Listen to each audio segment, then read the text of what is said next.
The day NATO collapsed. Germany's strike, Russia's Blitz, and the Balkan Firestarter I. Prelude to catastrophe, the German gamble in a bid to reverse Ukraine's failing momentum in 2026.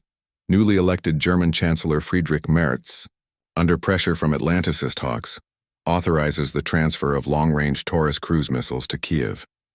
These weapons, capable of reaching deep into Russian territory, are framed as a deterrent, but deterrence fails.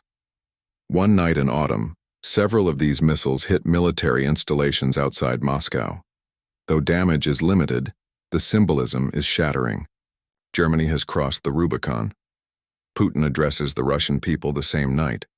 In a speech that echoes Stalin in 1941 and Putin in 2022, he declares Germany a co-belligerent and initiates Operation Iron Memory, a campaign of targeted destruction against German infrastructure framed as defensive retaliation.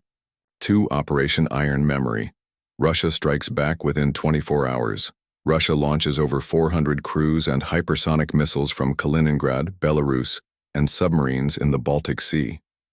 Key German targets include Ramstein Air Base, NATO logistics hubs. In Bavaria Siemens and Rheinmetall factories, the port of Hamburg Berlin's communications grid, the strikes are precise but overwhelming. Over 5,000 Germans die in the first 48 hours, and millions flee urban centers. NATO meets in Brussels in a state of chaos. France and the UK call for restraint. Poland demands Article 5 be invoked. But the American delegation, under President Trump, is cold and silent. 3.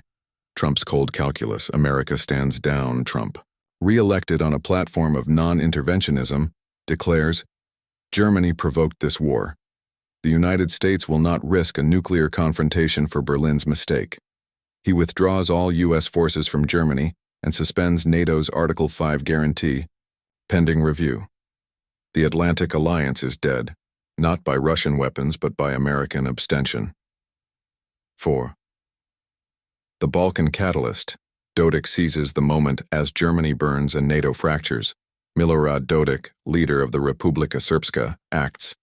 With EUFOR frozen and NATO distracted, he declares full independence from Bosnia and Herzegovina, mobilizing Serb paramilitaries to take control of Brčko and Sarajevo's eastern suburbs.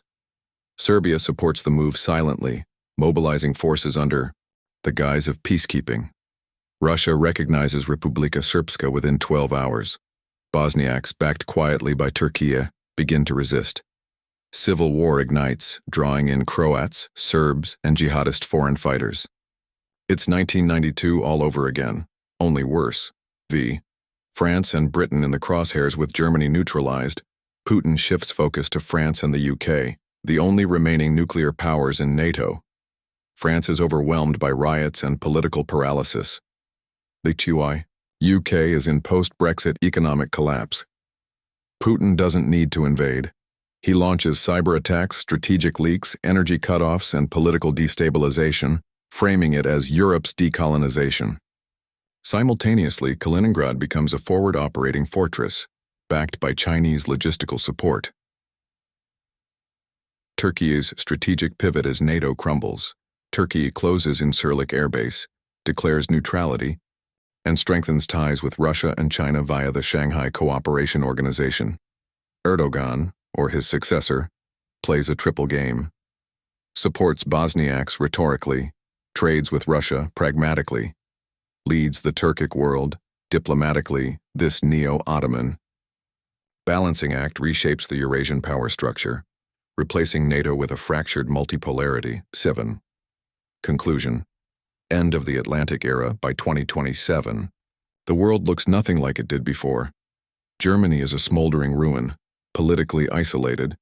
Ukraine is partitioned. Bosnia is in flames. NATO is a memory. And the West? It wasn't defeated on the battlefield, but by its own hubris and disunity. Putin didn't need to invade Europe. Europe collapsed on itself.